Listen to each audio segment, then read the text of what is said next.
All right, let's do this. Hi, everybody. It is Jesus Christ, what day is it? It's the 27th of March, 2025. My name is Luke Thomas. This is episode 247 of my live chat. Yes, I'm in a hotel room. I haven't really talked about it, but I'm actually in town to do commentary for an MMA organization, which I'll talk about tomorrow on Morning Combat. But today, we're going to do the live chat. Let's see, what could be on the docket today? Cain Velasquez. UFC Mexico. More Jon Jones stuff. Ilia Topuria changing his nickname in the worst way possible. All kinds of stuff are really available. So if you'd be so kind, thumbs up on the video. Like and subscribe if you haven't. I really appreciate it. And yeah, without further ado, I think Twitter is down, by the way. Let's get this party started, shall we? Let's.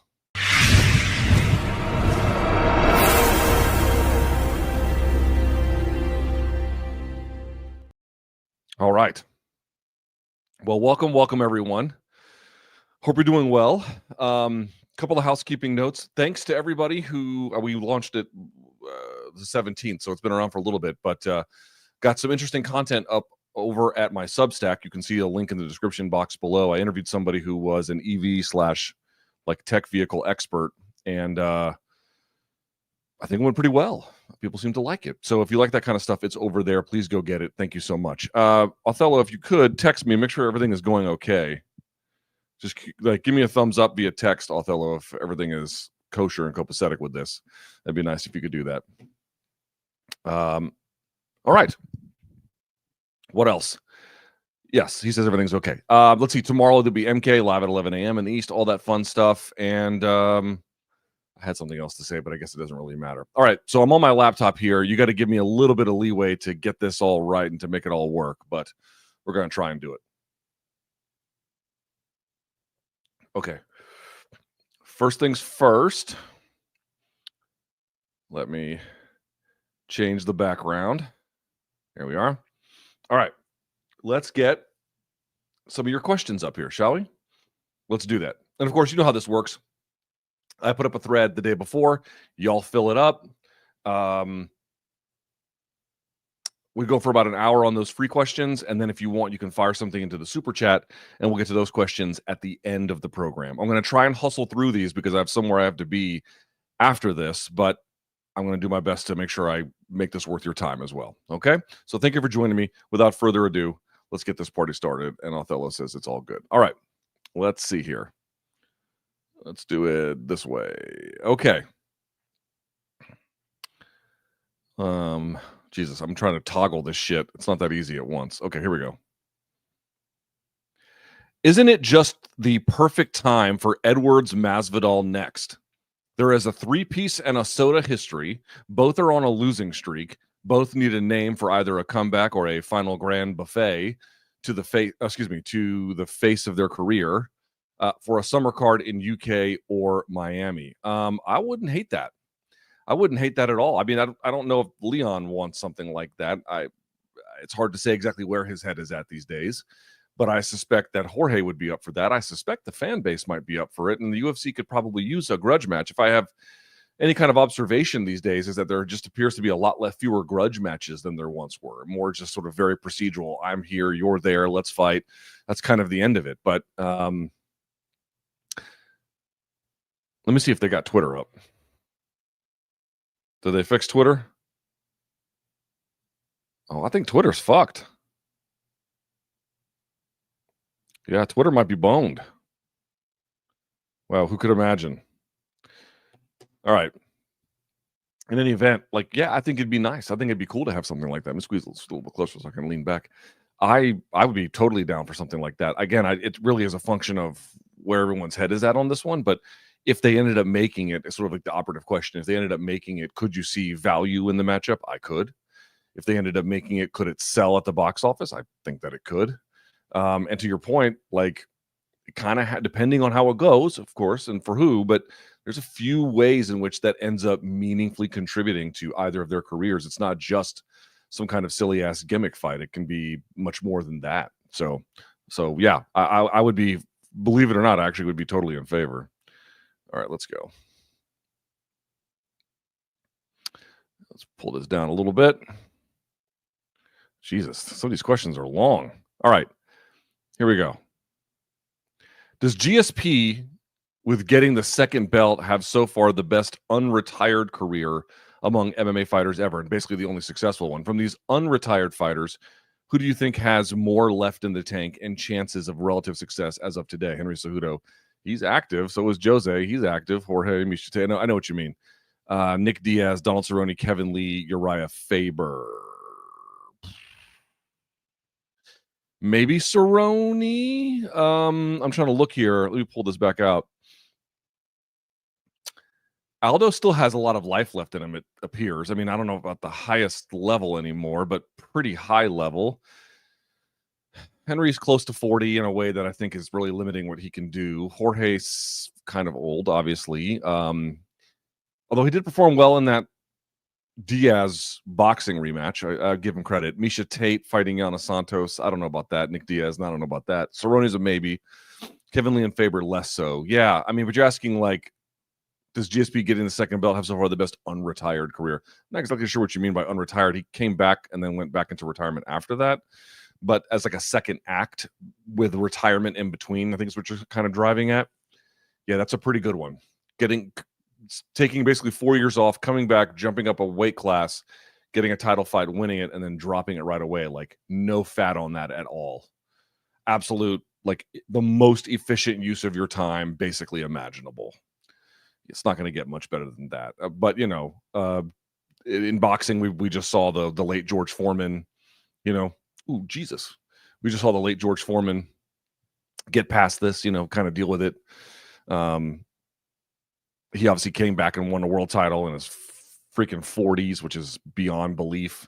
But on the MMA side, I'm trying to think, like, who came back out of. I mean, Fedor had a retirement that kind of came back, but it wasn't, or I don't know if it was an official retirement, but, you know, he had a bit of an exile and came back, but he wasn't. You know, yeah, it's the answer is GSP. The answer is GSP. The answer is like uncontestably GSP. You know what I mean? All right, let's see what we got.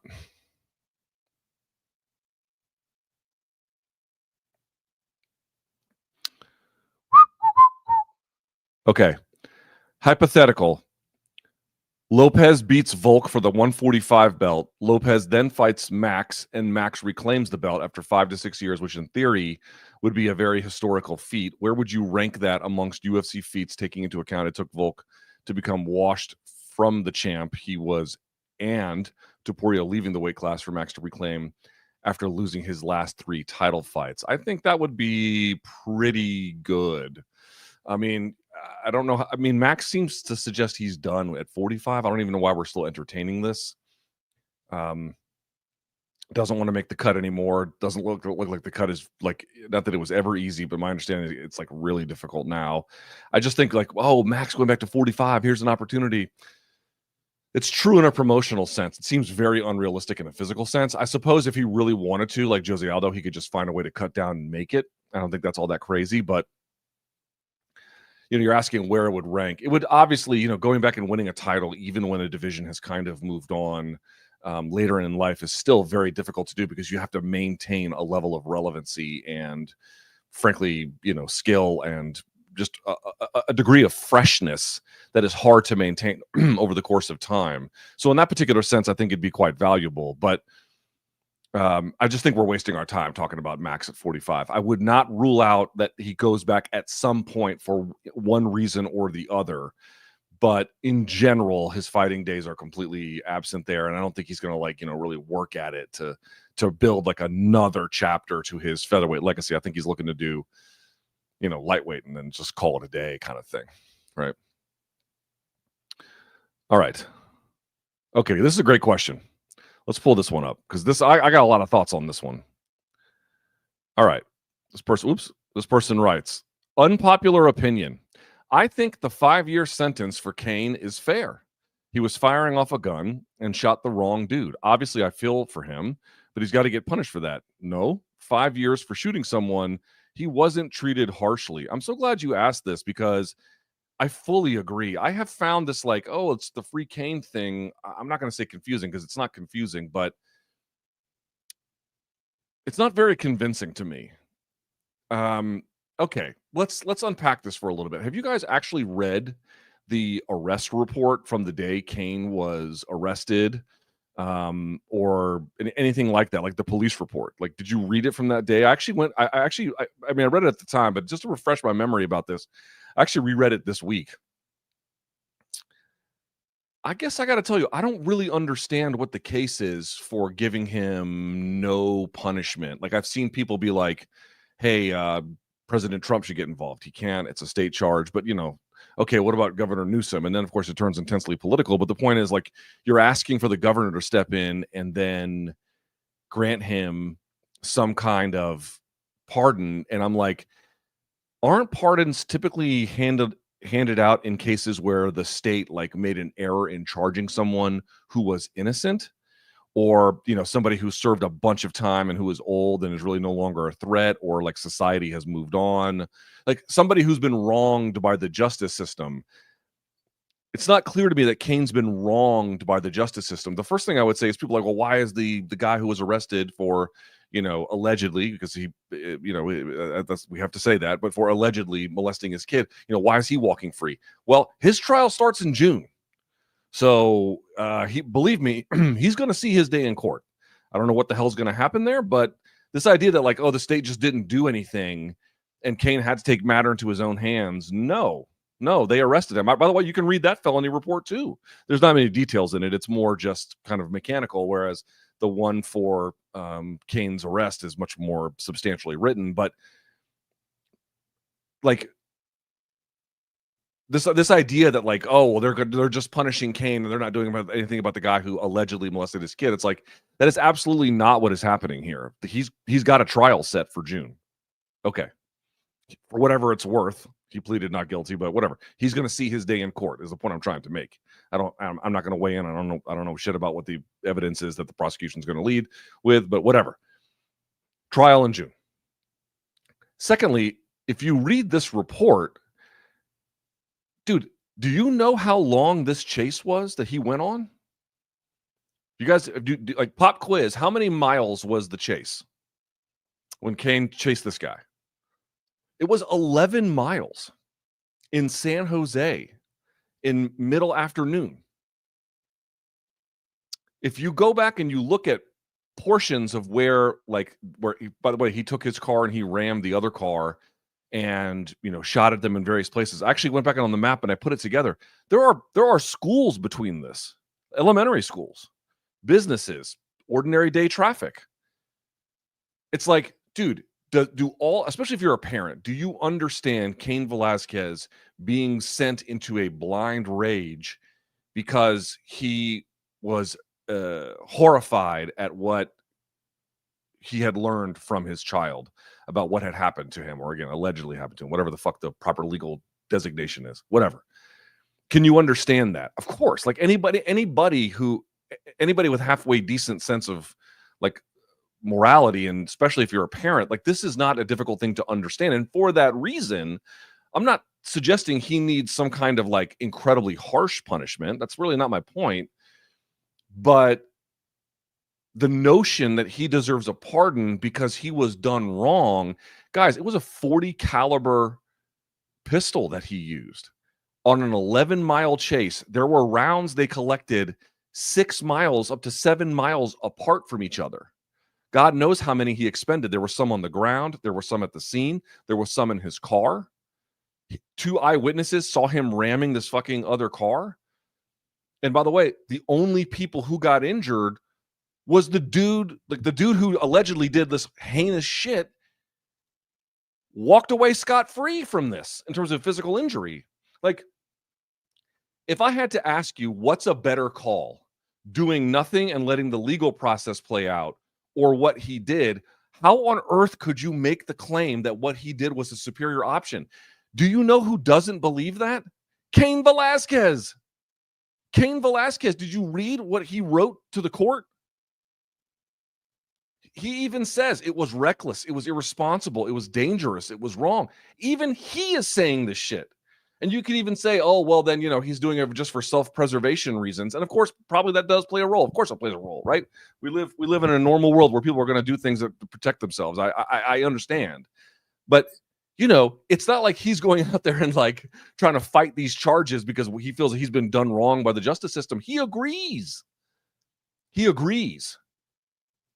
If he had done absolutely nothing, as hard as that may have been, because I understand he got sent into a blind rage, I'm simply saying, imagine he had done nothing.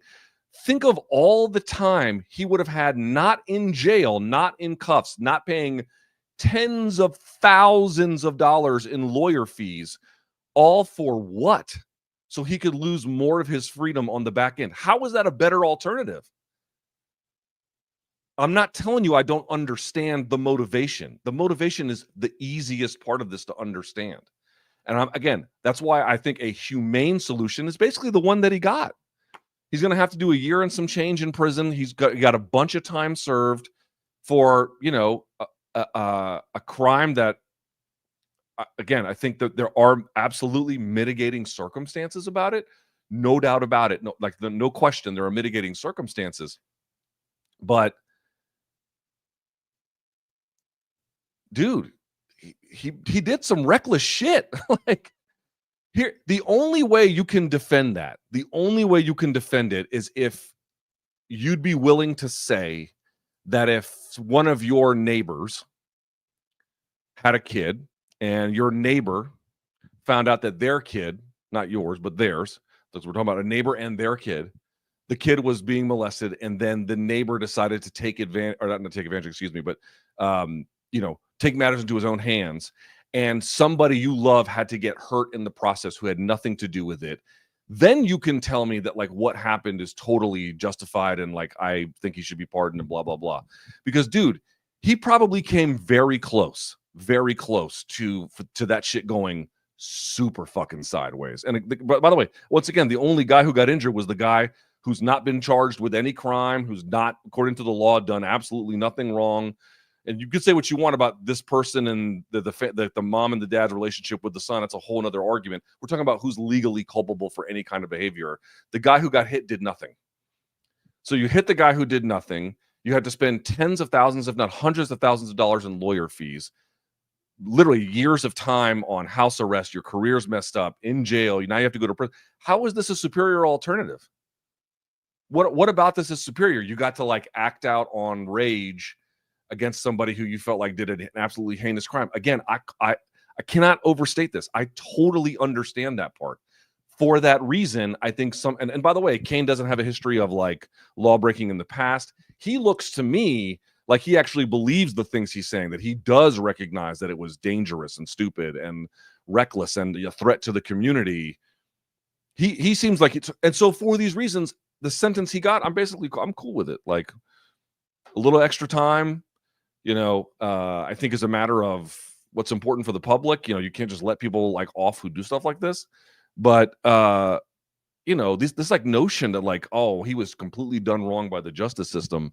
We'll see what happens in June at that other guy's, Mr. Goularte's trial. We'll see what happens there.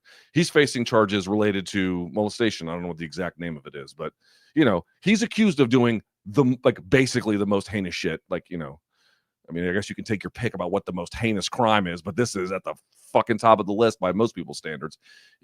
He'll have his day in court, but like the question is, what are you allowed to do about it? You can say he is righteously motivated to act in that way, but if other people beyond just the family members had been hurt, would we still be making these claims? If he had crashed into someone and they got paralyzed from the waist down, if one of those bullets had gone into a school, like, dude, you can't do shit like that. You cannot do shit like that. And the state, and more to the point, one more time, even if you want to understand Cain's situation, the state can't look at that and be like, well, I see no problem here. Dude, citizens can't do that. It's the same thing with like this guy murdering this healthcare CEO. I mean, the situations are very different, but in the following sense, people being like, well, that healthcare CEO, he may have deserved it. And this is a guy whose job it is to, find profit at the expense of people's lives. And that's the nature of insurance, which to me, it's a bigger question about like why we allow for private insurance to begin with in healthcare situations. But okay, putting that aside, right. Even if you want to say that, dude, we live in a nation of laws. It is fucking bad when people take guns into their own hands and start fucking bucking each other with them.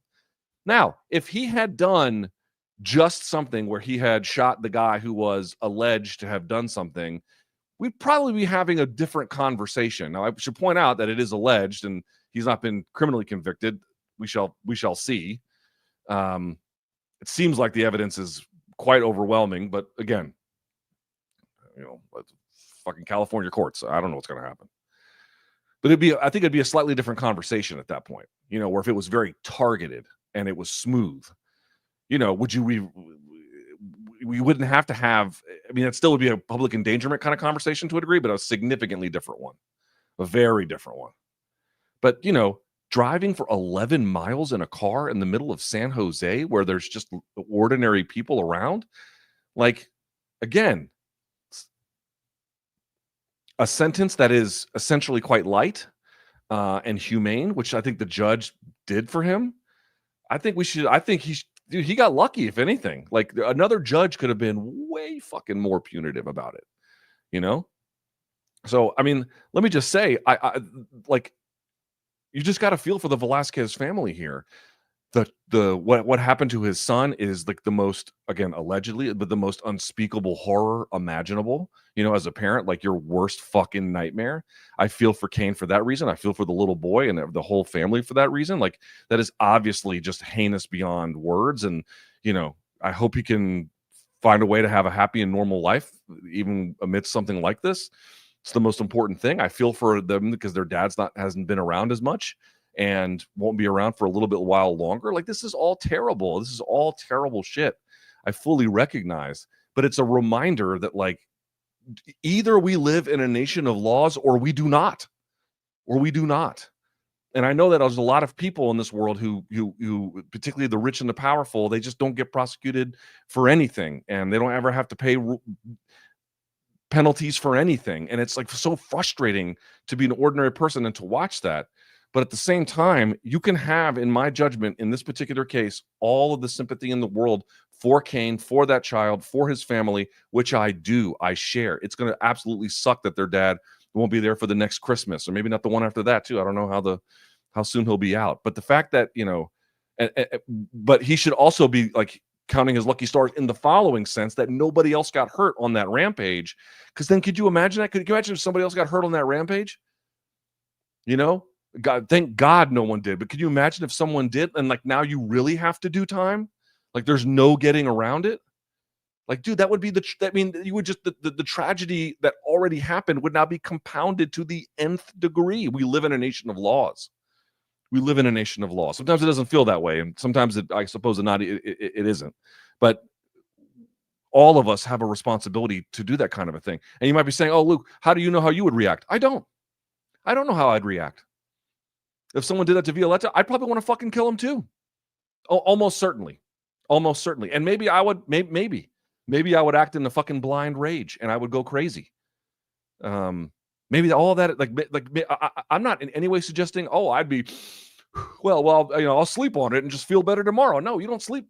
Your whole life is different. Your whole life gets turned upside down for something so absolutely destructive and heinous that someone could do to your child. Maybe I do the exact same thing, but the point being is the state doesn't have a responsibility to just be he was mad about it. Easier said than done. And I have deep, deep sympathy for Cain and deep sympathy for his family. It may not sound like it to some of you, but I really, really do believe that. They got thrust into a tragedy that is, Jesus. What else can I say? I'll move on from this, but and I really, really, the thing we should be thinking about most is that little child can make a full recovery in his life. That's the thing that's most important. And then secondary to that, Cain and his family, but the child comes absolutely first. But, just reflect on his actions. Did it make anything better? Did it materially change anything? The only people who were made to suffer, this other guy got shot, but the only people who were really made to suffer was just Cain compounding his own problems. Man, we live in a nation of laws, man. We live in a nation of laws, and last thing. It's just a terrible fucking tragedy. it's one that could have been, in terms of what Cain's behavior and like the consequences could have been much, much, much, much worse. It could have been much worse, but it's a fucking tragedy. And, after all this is over for the family, because I'm sure Cain's going to make it out of prison just fine, and I think he's going to have a good life after that. And trust me, I don't think he's going to I believe him when he says like I really did act irresponsibly. I believe him. He seems to me a guy who, when he had the chance to collect himself, reflected on what he did and probably realized this was not the right call. I hope that family has nothing but the happiest days ahead. I'm not like mad at Cain about it, but like, what are you asking the state to do?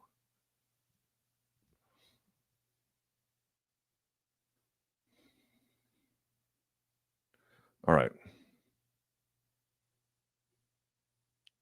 This one's got a few of these voted up, so let's take a look. This probably won't be. I've always wondered why these things are done every time I watch MMA fights. First, why do the security personnel always insist a winning fighter not climb up and sit on the top of the octagon fence or make them get down immediately once they are up there? It's not as if they're more risky than the fight was. Well, the fight's over, so you're supposed to mitigate risk. The claim is that they can hurt themselves. You can also break the octagon. This is not like the octagon's not going to break, but like, regional MMA shows, like, it's not meant for that shit, So it's kind of like a blanket policy that, makes less sense at the UFC level, but nevertheless makes some sense. That's what I would say about that. The other part here you say is, why does it seem as if a fighter's team is in a hurry to get them to put their shirt back on? There are no longer sponsors imprinted on them, or they're going to catch a cold because typically that is a sponsor thing. I don't know.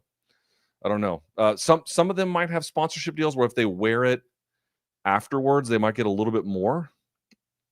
I'm not sure how that works. That's a good question. Because yes, back in the day it was, if I've got, I'm going to make up something. I don't know. Samsung. If I got a Samsung shirt, I got to put it back on very, very quickly so that I can, make this money. But that's not what they're doing. All right. Boy, did y'all see Stephen A. Smith? Dude, Stephen A. Smith and LeBron are out there beefing.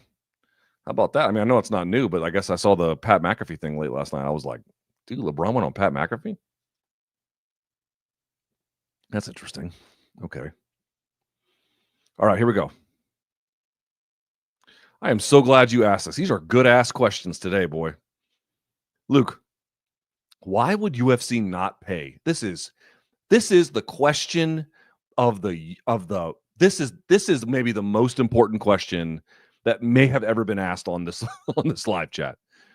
Why would UFC not pay the extra money to sign Artem Vakhitov? UFC needs stars, especially in the larger weight classes, and it seems like they are so rigid on their 10-10, 10K, 10 to show, 10 to win, Dana White Contender Series contracts that it is actually hurting themselves in the sport. This is absolutely fucking mind-blowing to me. Mind-blowing. I can't believe, okay, we can all believe it because it's been happening. But there is a part of me that is just like, wow. Guys, the argument, okay, why aren't they doing it? So let's answer the question. Why aren't they doing it? Because remember, they have athlete compensation as a fixed portion of revenue every year. So if they make, they make well in excess of this, but if they made $1 billion, they would get 20% of that across the entire athlete compensation package. And again, some of that apparently USADA, I remember USADA used to count as athlete compensation. I don't know if current anti-doping protocol counts as that, but okay.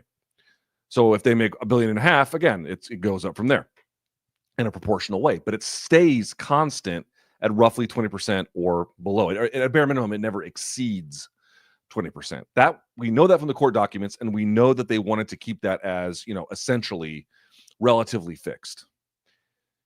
Just last week on this live chat and other MMA programming you might watch, we had a discussion about why pay-per-view buys are down.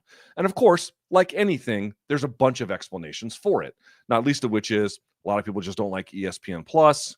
Pay-per-view purchasing as just a process has changed from 10, 15 years ago to where, it's just much harder to connect on pay-per-view than it once was, even for a potentially quality product. And of course, there are other mitigating or, other factors that weigh in here, like the notion that UFC still doing record gates everywhere they go. They just went to London and did over $4 million gate for a fight night. I mean, it's a complicated picture. But one of the problems about why pay-per-view buys are down is that they don't want to come up off their pockets to pay for stars. Jon wants a lot of money to fight this fight. Now, they may eventually make it happen, but it's not because they're going to pay him $30 million. They're just not going to do that. Again, we've talked about it a million times. They might raise pay at the margins. They're not going to do it. Remember, the UFC for a while got sideways with Conor. Now he's got a own situation, but this is like, around the time of the Cerrone comeback and whatnot. He didn't want to do it and da-da-da-da-da. They don't want to pay those guys either. They'll pay them what's in the contract, but they don't want to be leveraged. They don't want to have to pay more than this. They don't want to have to exceed what they have limited as the highest possible level of athlete compensation, which is 20%. They don't want to exceed that. So all the decisions that get made with that as I won't say the primary objective, but with the limiting factor. It is a fealty to a business model that is so good at enriching them. That is true. And again, when they're trying, these are the best promoters in the game when they're trying. But I wrote an article in my Substack, slightly different topic, but it's the same kind of core concept. The UFC absolutely hates to be leveraged. They hate for someone to be like, we're negotiating. I've got something on my end that could make you budge. God damn, do they hate that. They hate that. They absolutely hate that. They've always hated it. It's like in Dana White and Lorenzo and Frank Fertitta's DNA. Apparently, they just don't like that shit. They've never operated that way. And everything they've done to build their business has been done to remove leverage, right? Like, why do you guys think that they I don't know if they got rid of Manscaped? It could have been just that their deal came to a conclusion, but who did they replace them with? Jeremy's razors. He was like, our razors aren't woke, whatever the fuck that means. But that's not the point. The point is not that these razors are woke versus non-woke. The difference is if you align your entire business from a sponsorship standpoint, and not the entire part of this is this way, but the more sponsors you have that are ideologically aligned to you, the less likely they are to bitch and complain when you do something that is out of bounds.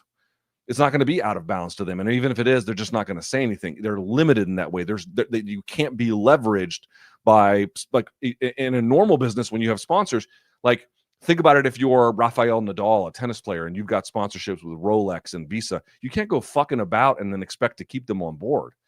A certain level of professional behavior and even private behavior is required to keep this. When Dale Earnhardt Jr. had a Budweiser sponsorship, he couldn't even be seen in pictures holding a Coors Light or whatever the Yingling or something, right? He couldn't even do that. He had to always have it in his hand. There's requirements that it puts on you. It looks to me like what the UFC has been trying to do for a long time, and they've actually gotten pretty good at it. But now it's a question of is this healthy? They don't want to be leveraged by fighters for more money. They don't want to be leveraged by media to make apologies or anything like that. They don't want to be leveraged by sponsors who may say, well, we don't like your behavior. And it looks to me like they don't even want to be leveraged by fans at this point. Fans are like, hey, we want you to pay for this guy to come over here and fight. Please come up off your pocketbooks. They don't want to be in a place where the fans can even say, or where we have an alternative to go to another place. They wanted to get rid of that too. But here's the problem with all of that, the unifying problem to the whole thing. How people always ask me on this chat, how is it bad to have monopoly? Guys, you're fucking looking at it. You're looking at it. Aside from the fact that the guys don't get paid much, we've been over a million times, and what that means long term. Why are wrestlers dude? Why are fucking Division I wrestlers going into grappling over MMA? Do you think the fact that pay has nothing to do with that? Even if you want to say, well, MMA pay is higher, but it comes at a much higher cost too, right? Brain cells, the whole 9 yards. It's a vicious and violent sport relative to certainly submission grappling, which is still a contact sport, but it's not MMA. like the fact that they pay so low, like this has leaked out into the world, and it's kind of affected like who's being recruited and who's doing what. And now you've got these other prospects. Guys, I lived through the world when Dana White couldn't wait to get his hands on whoever the prospect was. I'll tell you, story time, boys and girls. When I was hosting MMA Uncensored Live, it was me, Craig Carton, and rest in peace, Stephan Bonner was backstage. And Stephan Bonner was talking about how Hector Lombard had just been signed from Bellator over to UFC. And the fact that Bellator was paying him like $300K to fight, UFC matched it. And then I think even more than that. I think they paid him like $4 million. And this bummed him out because he was like, I've been here forever and I'm not on these kinds of contracts. And here comes Hector. And I was like, oh, right. But the fact that here's what they wanted was somebody out there making noise in another show that the fans were excited about. UFC wanted to have them. Can you imagine if Conor McGregor came up at this time and was like, I want a big contract, and they were like Contender Series 10 and 10? What are we talking about here? Dude, when Eddie Alvarez was up and available for free, they want him. They went and acquired the WEC to get all that roster. They went and acquired Pride. They went and acquired Strikeforce. Why? Because they wanted all the fucking best. And it's not an argument that they have to pay what every free agent wants in every case. But they passed on Cedric Doumbé. Would he have been a big star? I don't know. But France is an emerging market. Seems like it could be useful to try and at least get him. They didn't even bother. Here we have Artem Vakhitov. Guys, Artem Vakhitov is better than both Izzy and Poatan in kickboxing. That's not an exaggeration. He's better than both. Passed on him. Dude, I remember when glory kickboxers were looking for a big fat MMA payday and would leave kickboxing, and maybe they get wrecked, but they were trying to do it. And now it's going back the other fucking way. And then the one that just truly blows my mind is the Saladin Parnasse. And there's other ones too. There's all kinds of Russian guys that they haven't picked up on that, but by the way, not just wrestlers, like guys who can fucking thump it out. And they're not paying them either. Because the business model simply won't let them. It won't let them. They are committed to the idea that that's how much they have to pay, and that's the end of it. And what they can do is, what they think they can do anyway, is they can just sub in guys from Contender Series who may or may not be that good, and they can just keep that pipeline running the whole time, keep contracts, affordable or according to their own limits, and never be forced to spend where they just don't want to spend, never be forced to like meet market relationships. And this is what I mean. Like, dude, people often repeat back to me. Like, oh, well, it's not good for UFC, and so therefore I'm against it. And I'm always like, dude, like what's good for them is not necessarily in your interest. Make the fucking argument to me. I dare you. Make the argument to me that the UFC refusing to spend on top free agents, which we all grant some of them might not pan out. Many of them might not pan out. But the refusal to pay for the key ones is good for you.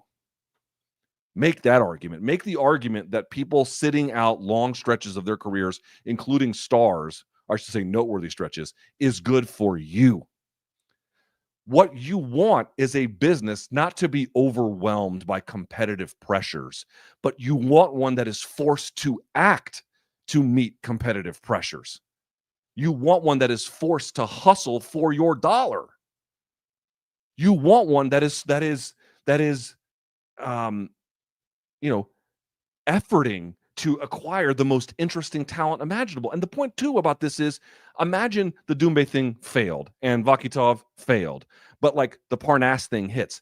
Then whatever you spent on Doumbé, assuming it wasn't like completely outrageous, but a competitive market rate, whatever you spent on Doumbé, whatever you spent on Vakhitov, doesn't even matter. You need one star to hit and the whole thing's worth it. This is what I fucking mean, dude. You can't make the argument that a business that is insulated from basic market pressures over time is good for the consumer. Clearly, it's not. Is there some benefit to having everything organized in one single vertical integrated business? Yeah, there can be obviously some simplicity around that. And assuming that there's competitive pressures to make them work, that's a pretty useful arrangement. Again, there could have been a union, and they could have just formulated all of this and whatever. But this idea that like, oh, a monopoly that never has to respond to competitive pressure, that's the best thing for me as a consumer. You're fucking dreaming. You're dreaming. You're dreaming. It's just not, it's absolutely not true. Not true, and you fucking know it's not true.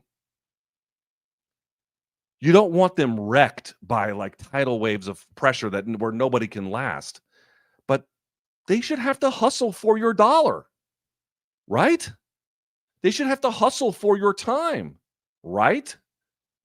They should have to feel a little bit of pressure to sign the very best guys available at, not whatever they're asking.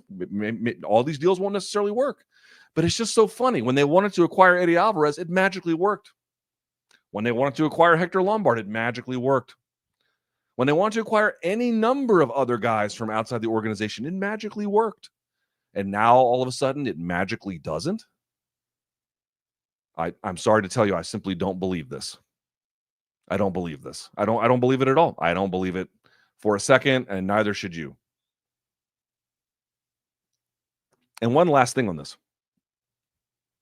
To be very clear, and I don't think anyone really disagree with it, but we should just say it out loud. It's not like they can't afford it. This is not Mayweather being like, you got to pay me, I'm going to sign a 10-fight deal for $1 billion, and you got to just come up off your pockets to an insane amount. That's not what's happening here. You're talking about guys who haven't made it yet. Now, Vakhitov has obviously done a lot in kickboxing, but like Saladin Parnasse, like I bet you what he's asking for is about what Hector Lombard was making coming out of Bellator.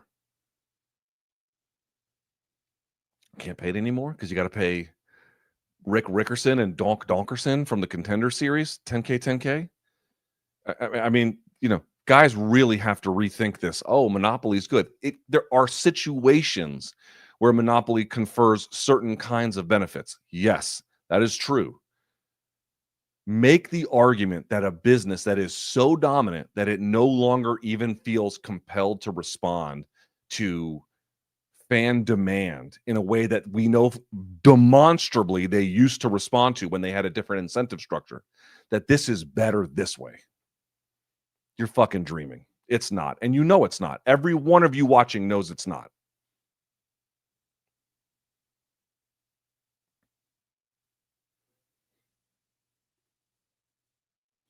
Let's see. Prime Cain Velasquez versus Jon Jones matchup is one that I still ponder about. I am surprised that people don't talk about it as much as Jones versus Anderson Silva.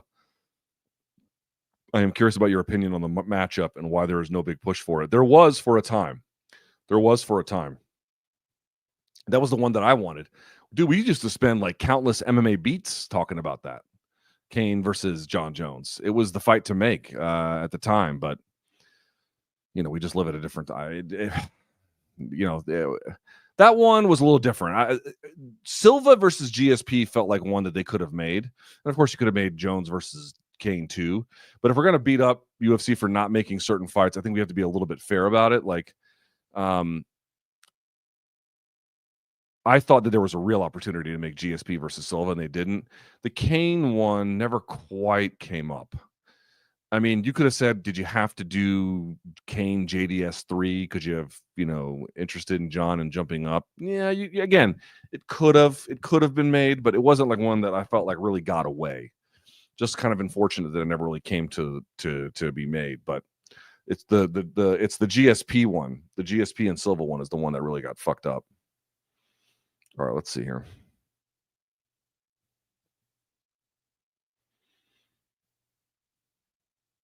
Okay. I'm a massive fan of Tom Aspinall. I think he's very talented and skilled all around. But if you were in his camp, what would your game plan be to beat Jon Jones? What holes could Tom exploit in order to win the matchup? Right now, I'm 55-45 Jones because he's been working a lot with Gordon Ryan and probably plans to beat Tom in the grappling department. Maybe. I mean, Gordon does have some takedowns, but he's really like, once you've got the takedown, what happens thereafter? Also, like, Jon had this longtime coach named Tusa. I wonder what, like, I haven't seen Tusa with him in quite some time.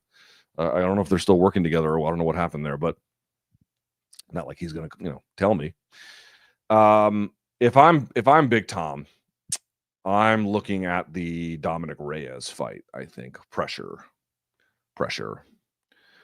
You have to get him on the back foot. Like, dude, again, you have to reverse engineer things when you think about game plans. And I know fighters don't do this, and they have their reasons for not doing it, and their reasons for not doing it make a lot of sense, which is, I don't want to focus on what my opponent's doing. I want to focus on what I'm doing. I understand that. Should I need to be aware of what my opponent is doing, I'll let my coaches handle that, and then we'll work in something on the back half. Like, I totally understand that. I think that's cool. So, like, their reasons for not doing it make sense. But if you just watch that Dominick Reyes fight, it is very, very clear to me. So we're going to reverse engineer what conditions are established. Under what conditions does Jon Jones do his best work? And there's a few different answers for that, right? I mean, because there's one kind of standing, there's one that's going to be on the ground, blah, blah, blah. But let's just talk standing. He is at his best. He can move backwards a little bit for sure. It's not like he, can't. But where's he going to be at his best? He's going to be circling or forward at his kind of range. And we all know what he does. Single shot, high variance. So it's a shot here, it's a leg kick there, it's an uppercut here, and then it's an over the top there. Like, everything is just coming, and typically not in combination, but it's just he mixes it up so freaking well at his range, typically moving downhill, but at a bare minimum circling. Okay, so we have to take that away, is how I would think about it. You have to take that away. And we've already seen someone do a pretty good job of taking that away, or at least get pretty far with it, in Dominick Reyes. You got to be on him. He has to be backing up the whole time, or trapped the whole time. You're going to make him do lateral and evasive footwork the whole time, right up on him. So that's the first thing I'm going for. And of course, there's different ways you can do that behind the jab. But, what do they want? What among Tom's existing skills, what do they want to do to solve that problem? And there's different ways in which you can solve it, but that's what you have to solve for. If Jon is given the conditions aforementioned, he's going to be tough to beat. It's going to be tough to beat. On the ground, I think it's highly unlikely that you can get to a spot where he'll be flat on his back. It could happen. It just seems unlikely. I would not focus my attention on that. My attention would be getting him to wrestle to his knees. Something from turtle position, and then various rides you could do from there. And even those I wouldn't expect to hold. Jon's really, really good. I mean, I don't even know if you can get the fight there, to be perfectly honest with you. But assuming that you could, that's where I would want to be. And the other thing you have to think about is, where is Jon also going to want to be? He's going to want to be on top. He's going to want to be, like, you have to decide, if I get put on my back, what's the game plan? What are the routes of escape? What are the attacks I'm looking for? In what sequences? Right? These are the things you have to think about. But the basic idea on the feet at a bare minimum is, I'm going to be in his face, making him back up, pressure at all times, attacking. I'm not going to say constantly, but pretty goddamn consistently. And listen, this is why this fight is interesting. Because number one, we don't even know if Tom can, like, do that for long stretches of time. But the bigger consideration is not that. The bigger consideration is, okay, if you're a super in shape light heavyweight, maybe you can do that no problem. Can a heavyweight do that if it has to pass 3 rounds? Okay, Tom's a very special heavyweight, but I don't know. This is why this fight to me is very interesting. Very interesting. Now, you also have to think about it from Jon's perspective, which is, you got this super athletic heavyweight who can bounce in and out of range, fast feet, fast hands.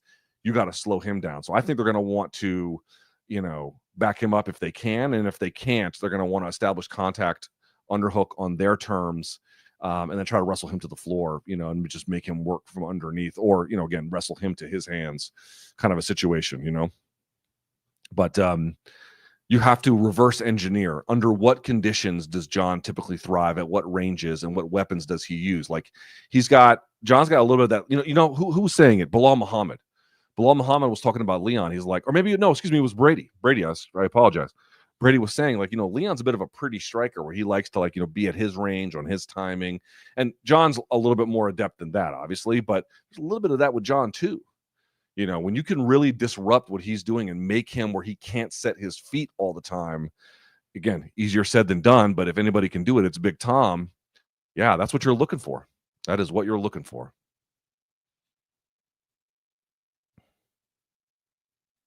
right, let's see here.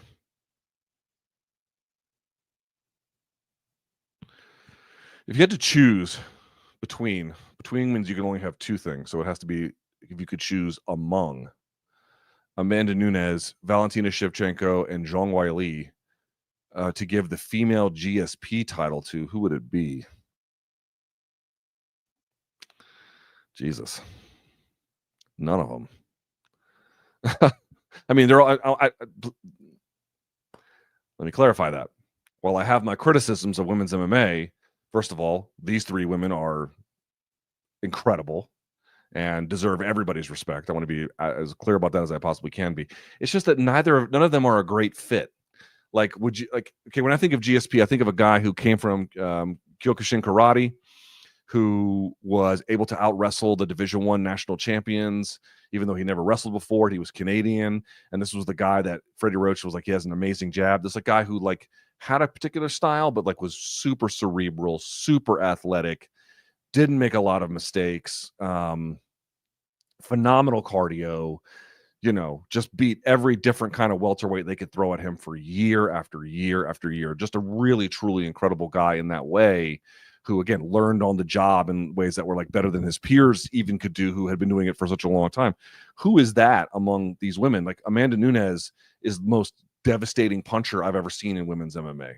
And, like, her wins are the most insane list of wins you're ever just gonna see. That's one, but I don't know if that makes her GSP. Okay. So then you have Shevchenko. She's probably the closest because she can play the levels. She comes from a striking background in a similar kind of way, and a little different, but there's some similarities. But her wrestling is not, it's not nearly as dominant. Like, she's able to win titles with it, but not in the same way that GSP did. GSP was like much, much more thorough and dominant in that particular way.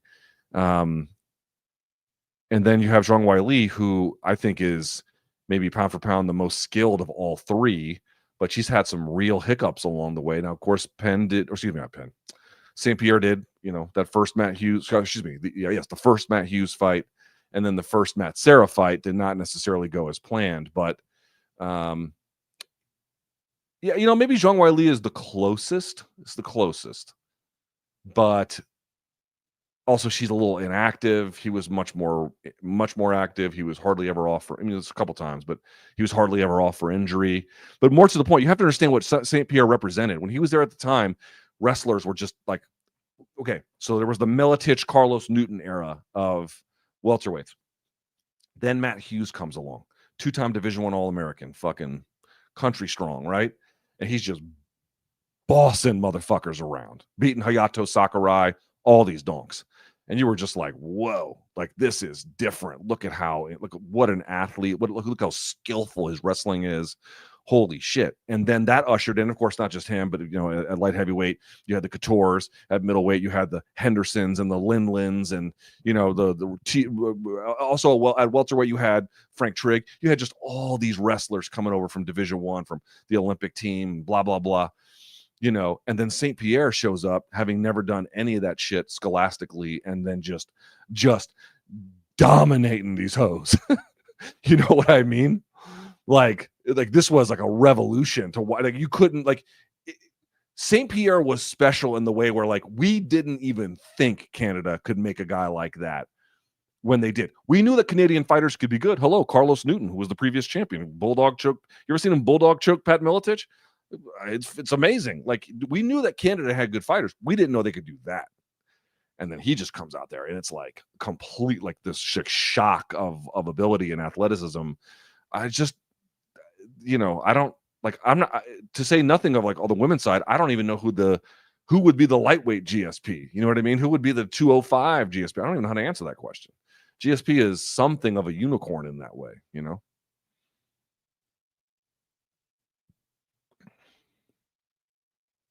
right, let's see what we got here. Let's get one that's got a few likes.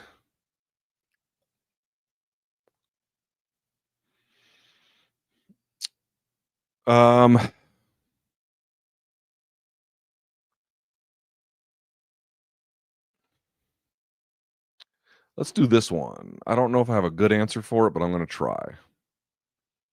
Luke, with all the BS floating around the MMA world, I feel like Dominick Cruz's retirement didn't get the attention it deserved. So I was wondering if you have any interesting thoughts or anecdotes from your years of covering his career, returning from the long layoff while recovering from major injuries to dethrone a surging TJ and reclaim his title was one of the most impressive and perseverant athletic feats of all time, in my opinion. Keep on keeping real. Man, Dominick Cruz is special. It still might be on YouTube. I don't know. You guys know MIT, the Massachusetts Institute of Technology. They do that sports analytics conference called the Sloan, SLOAN. I forget the full name of it, but it's the Sloan Conference, and they do all kinds of sports analytics stuff there, stuff for basketball and blah, blah, blah. And I met Tony Khan there. You guys know Tony Khan from AEW? Me and Jordan Breen. This is true. This is a true story. You're asking how Dominick Cruz fits in. Give me a second. Me and Jordan Breen were hanging out in the green room, and we were talking to Lindsey Zarniak. Shouts to DC legend Lindsey Zarniak. And Tony Khan heard us talking. And Tony Khan briefly flirted with the idea of getting into the MMA stats game. I don't know what happened with that, but he contacted me. Man, it must have been 10, I don't know, maybe not even 10 years, but a long time ago, he contacted me and was like, hey, take a look at some stuff I was doing. And, we did, but nothing ever came of it. But he introduced himself to me and Jordan Breen when we were back there. And because he told us he was a huge fan of Dave Meltzer. Shouts to the OG Dave Meltzer. And anyway, why were we there? Well, we were doing a panel on MMA statistics. So it was Rami Genauer, who is the head of what they call now 3027, but Fight Metric, UFC Stats. And it was Jordan Breen, it was me, and it was Dominick Cruz. And the funny part about it was not supposed to be Dominick Cruz. And in fact, you know who else was there? It was Ant Evans, Ant, who helps me run this channel. Ant will verify this.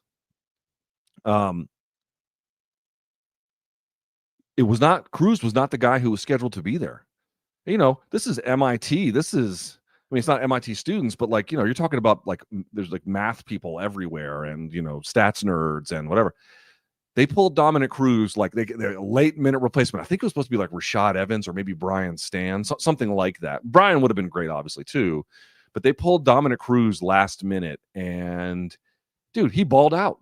He balled out on that panel. He had interesting things to say. He contributed to the conversation. Clearly, this was something he had thought about before, and was everything he said the most amazing piece of wisdom ever? No, but for somebody who was not a stats guy, who was filling in on short notice, he was incredibly thoughtful and totally contributed. And I was like, dude, Dominick Cruz. I mean, it's so fucked up that now we're this former champion and this former champion is doing Popeyes bits on social media. And it's I remember when I could hang out with, fighters or champion level fighters and be like, this motherfucker is so smart. Holy shit. That's what I took away from Dom Cruz. You know what I mean? How many fighters, how many athletes in any sport could do what they had asked Dom Cruz to do that day?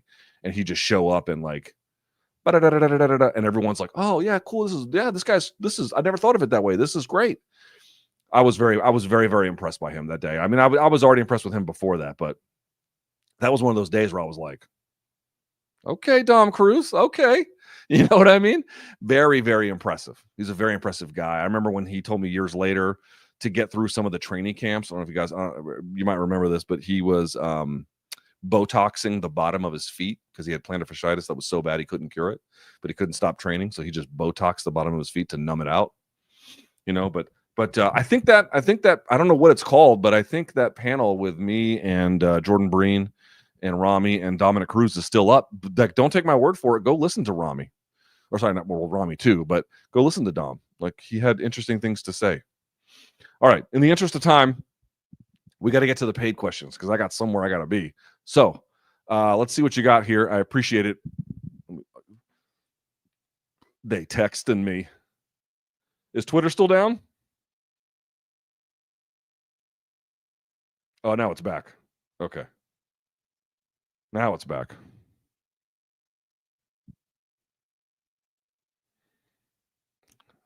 Marco Rubio. We revoked her visa. We gave you a visa to come and study and get a degree to become a social activist that tears up our university campuses. If we've given you a visa and then you decide to do that, we're going to take it away. God, you fucking suck. All right, let's see this real quick. BC's texting me. Dude, BC is hilarious. He's texting me some hilarious shit. All right. Let's do this. Come on, ATL. How you do that there? All right. Francisco says, how did you become so knowledgeable in MMA? Well, to the extent that I have anything worthy of being called knowledgeable, it's not magic, bro. I'm not a genius. I'm not some combat sports savant. I'm just a guy who spent a lot of my free time and professional time trying to understand the world around him. And it's difficult to do. And you're going to make a lot of errors and it's tough, but give it enough time. And if you apply yourself enough, you can learn stuff. That's really about it. Orwell says, need increased reading stamina by achieving best practices. Like, okay, we doing bits here? I can attain upper bound limits. That is to say, improve performance at bare minimum. More to the point, I could adopt enlightened views, not doing a bit. Sounds to me like you're doing a bit. We've been over the reading stamina thing. You simply have to, two things you have to do for reading stamina, as best I can tell. One is you have to practice your stamina. It's like going for a run. Like, oh, I wanted to run for an hour and I couldn't, but I hadn't run in a year and I could only run like five minutes. Okay, well then, next week or next month, work on 10 minutes. And the month after that, work on 15 or 20. You have to kind of build. The other part that I'm reading is that, like, you got to stop scrolling. Like, your brain just constantly fucking scrolling is messing it up so that by the time you try and rehabilitate your reading stamina, it's actually quite difficult to have the kind of cognitive focus and memory retention and thoughtfulness that's required. So it's kind of like both ends of the thing there. Please no boss says, Luke, I know that you get asked for book recommendations. Look, here I am hiding behind this thing. I just want to shoot a book recommendation that I think some would find useful. The Sociological Imagination by C. Wright Mills. I don't know anything about this book, so I cannot give it an endorsement, but ladies and gentlemen, if you're looking for something, take that into consideration. Willie, thank you, my friend. Jewel says, thoughts on DUI? Thoughts on DUI here? Pete's Hegseth signal leak. This is the dumbest version of fascism. I just can't believe this one. Oh my God.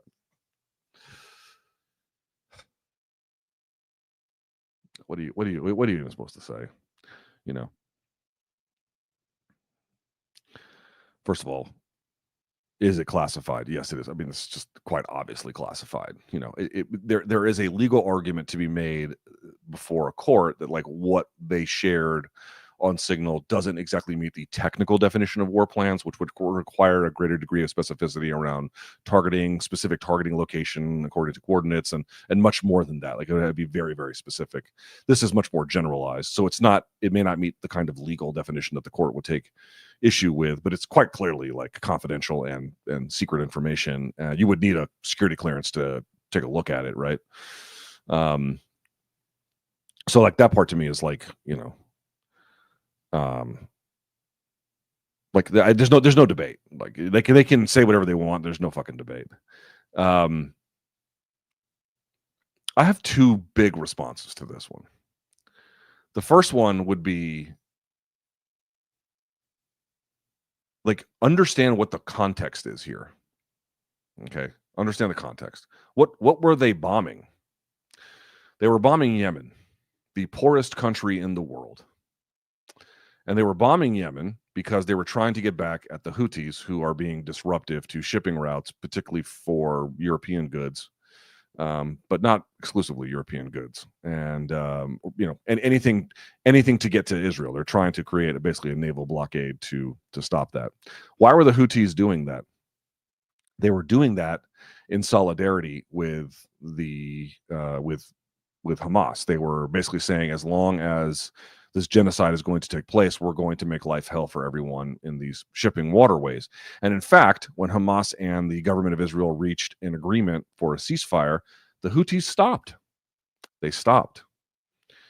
And they only resumed their attempts at pirating, essentially, when the ceasefire fell apart. By the way, there were reports of children drawing food with their fingers in the sand in Gaza because they're so hungry.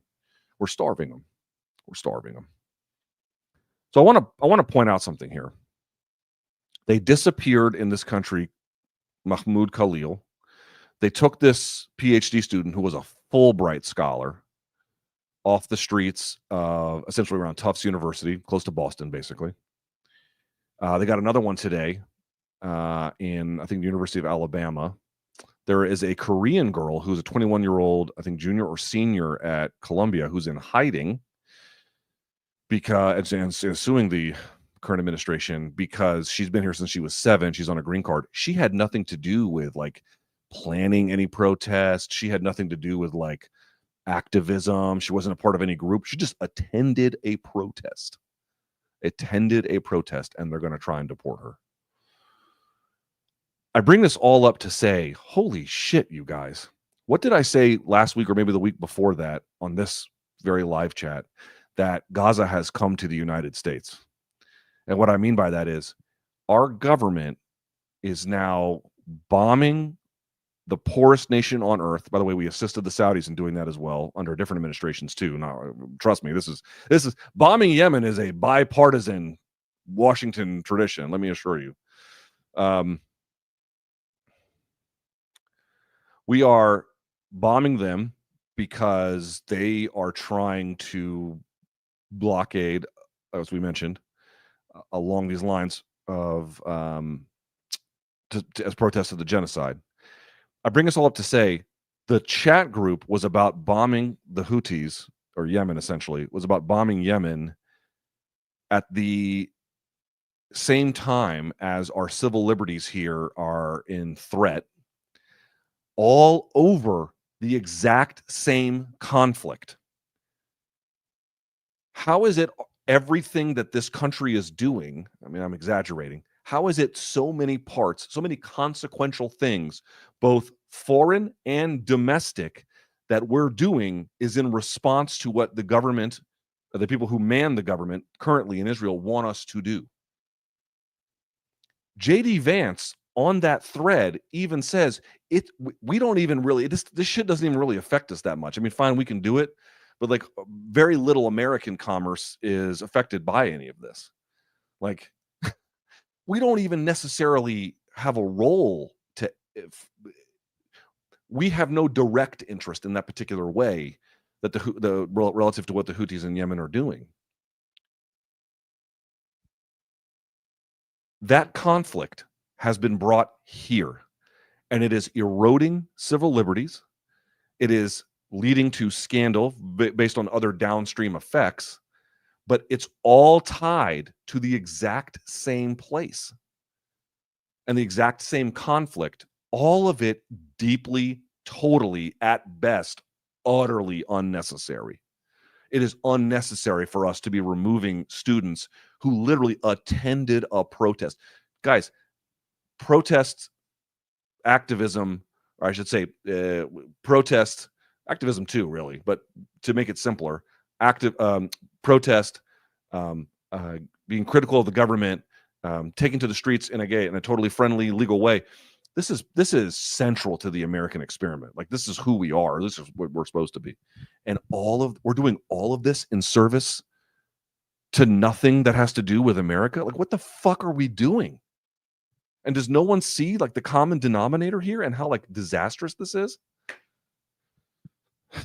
The other part here to me that's just so fucking mind-blowing is, like, I'm not one of these guys that's blind to what the last administration or one before it did with James Clapper, and he just lies to Congress. They just keep him in spots and like, a competent administration would fire these guys. Well, which one is competent? Because I haven't seen one that's willing to do that. Again, this is something that's totally bipartisan. Like, please don't misunderstand me. It's totally bipartisan.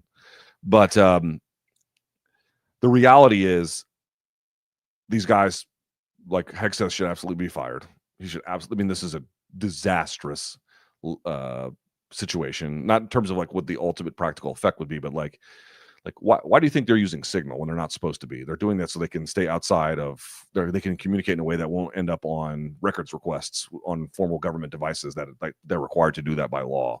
They're just trying to get around that. I mean, why else would the fuck they be on something far less secure? Oh, right, because now this is not something that can be subpoenaed due to the congressional, or due to the existing laws requiring that this be done in that particular way.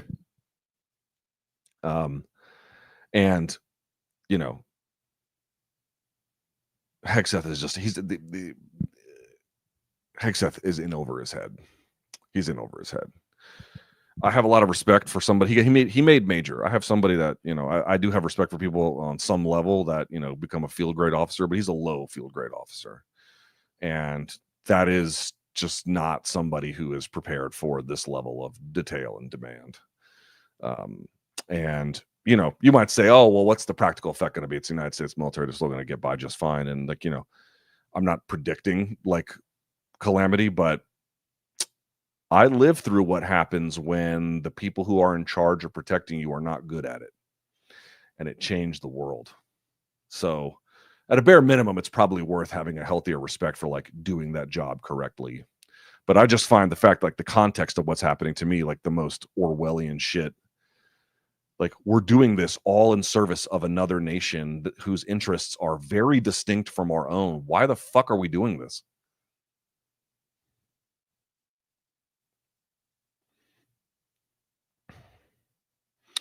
If Hunter Campbell accidentally added you to the UFC Top Brass group chat, what secrets would you be most interested in finding out? I don't know. I don't even know if I'd care. I mean, I guess I would do it. I guess I would care, but like, yeah. Like what, I don't know, like what the difference is between what they say in the public and like what happens in private, but like there's nothing in particular. Philosophical question: would an ideal state do more to ensure the public safety of its constituents in the sense of making release from prison for violent offenders conditional on the outcomes of rehabilitation programs? They already do that. The question is whether they do it to a very effective degree. Rehabilitation programs are very difficult in a world, particularly one governed by mass incarceration. It is very, very difficult. The prison system is not designed inherently to be one of rehabilitation. Certain forms of rehabilitation are possible within it. That is true. Absolutely. And of course, you have to take some effort to be like, are you reformed? Are you better? Is letting you out into the public a thing that we can trust that you'll do? Like that, of course, is a very important and relevant consideration. Like, I don't think we should take that lightly at all. That's not what I'm saying. But you know, sending a bunch of people to jail for long stretches, like we just talked about it. Like if you're a 17 and you commit a gun crime in Washington, D.C., they might do 15 years mandatory under federal sentencing. Does that necessarily make him, does that rehabilitate him? In certain cases, it might. In other ones, it might just harden him and it might lead to much longer prison, and it might lead to a situation when they let him out and he goes back in. And, you know, we are very good at locking people up. And for in certain cases, certainly for good reason. We're not that great at rehabilitating them. We kind of let them do that on their own, and some do, and that's great.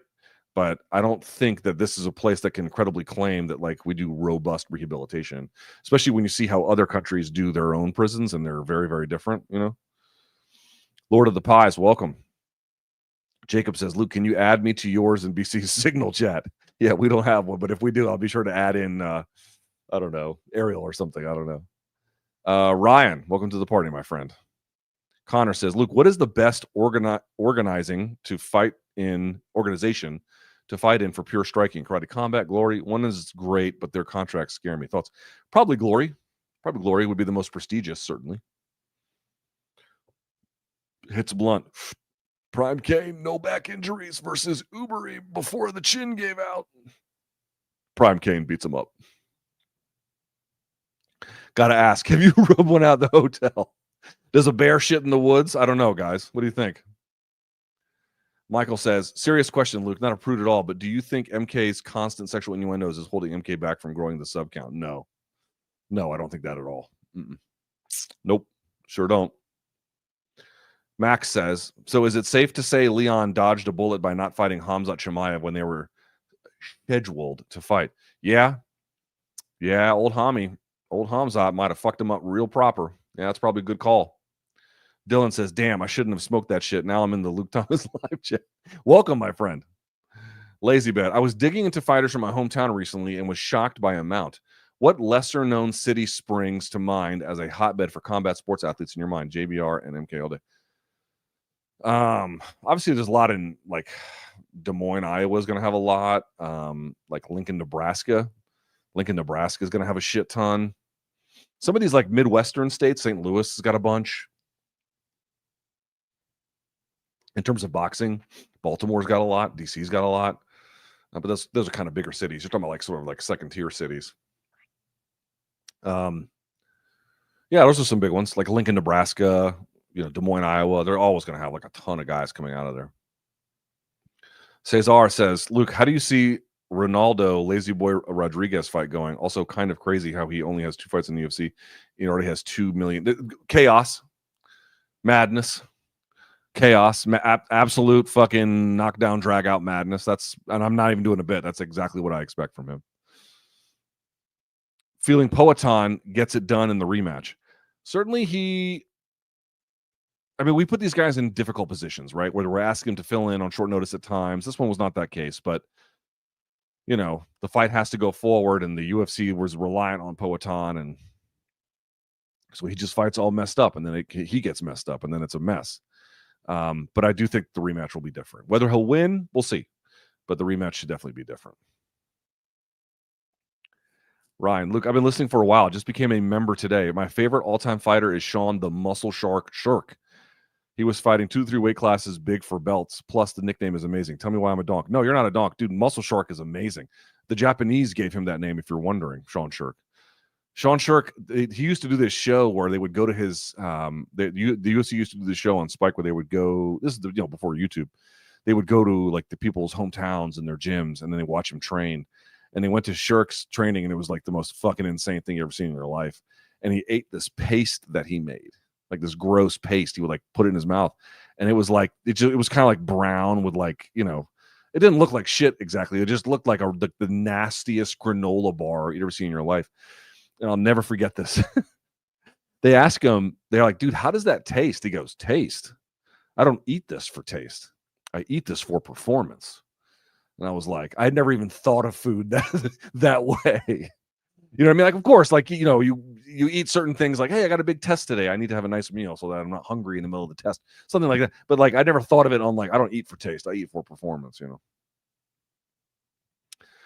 Lars Lore says, 2 questions from UFC London fantasy matchup, Holland versus Edwards. You made a good point that Jan has exaggerated defense. Do you think that visually lean on the judges in Olberg's favor? But he does too. I thought the difference was when Jan was landing, it just looked like he was having a bigger effect, but I guess not. Gun to your head, who would you rather hang out with? Pre-meth Hitler or pre-ketamine Elon? Definitely pre-ketamine Elon. Definitely that. Connor says, we can agree that PJ is an acronym for pajama. Clearly the J is for jammies. What is the P for?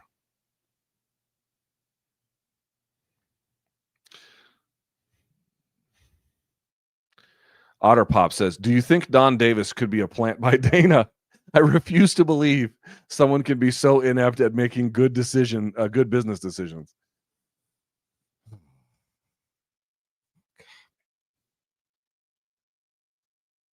I don't even know what there is to say to that, man. He is they're just going to burn a bunch of money and go out of business. They don't see it that way, I'm sure. Or maybe they'll sell. They could sell maybe.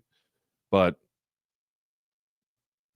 yeah, no. They're not long for the world, Rundum Cheek says, Luke, which would you rather do? Go to a Burt Kreischer show? I'd rather be set on fire. See Kiss in concert? I'd rather just be shot into space. Or deep clean the Bang Bus interior after I would absolutely rather just clean the Bang Bus. Yeah, that's how much I can't stand the other two. Not a question, but I just want Luke to know your haircut looks like. Yeah, thank you. My guy Jermaine hooks me up. Can you explain the fall of Dream and Sengoku? Also, what has Ryzen done differently this time while having many of the same players as higher ups? There's really not that much that's complicated about Dream and Sengoku. The basic point is that once Pride fell apart, it wasn't like they put many of the same things back together with, was it World Victory Road or World Road Victory? Sengoku, because Sengoku had a larger name. You know, there was other parts to it, but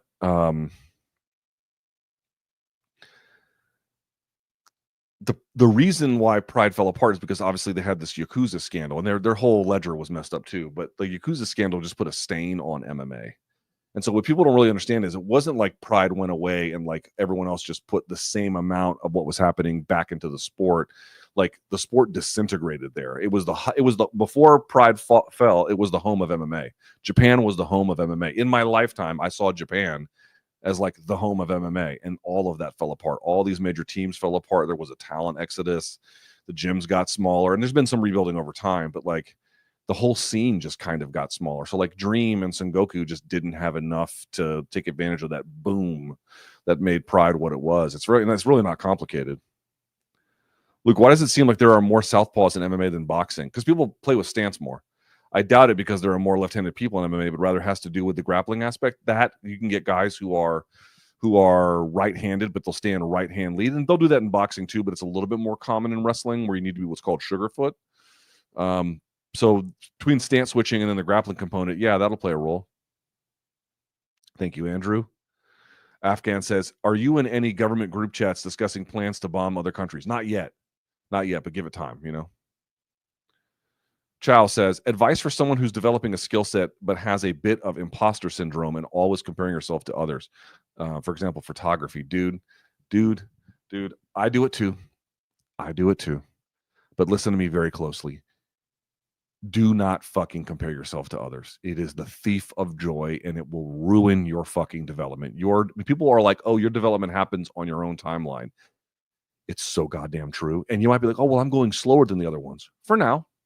Maybe for now, but if you keep at it, you'll find that like people's ability to keep pace on their development changes very much over time. In some cases, just stops altogether.